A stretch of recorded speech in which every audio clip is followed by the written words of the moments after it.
अस्सलाम वालेकुम, आप देख रहे हैं PA न्यूज़ HD और मैं हूं आपके होस्ट सादिया बतूल। शामिल करते हैं आज की अहम खबरें। रिपोर्ट पेश करते हैं मियां शहबाज, चेयरमैन सियालकोट से।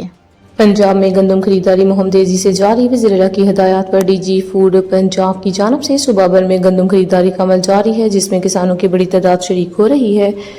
DG फूड पंजाब अमजद हफीज का कहना था कि अब तक 63,313 किसान रजिस्टर्ड हो चुके हैं, जबकि सूबे के 233 गंदम खरीदारी मराकज़ पर रजिस्ट्रेशन का अमल मुसलसल जारी है। इन्होंने बताया कि पंजाब भर में 14 कंपनियां गंदम की खरीदारी में हिस्सा ले रही हैं, जबकि महकमा खुराक के पास 18,62,428 मेट्रिक टन बारदाना मौजूद है। DG फूड का मजीद कहना था कि अब तक किसानों में 26,260 बैग्स बारदाना तकसीम किया जा चुका है, जबकि हुकूमत की जानब से किसानों को 6 अरब रुपए मालियत का बारदाना मुफ्त फराहम किया जा रहा है।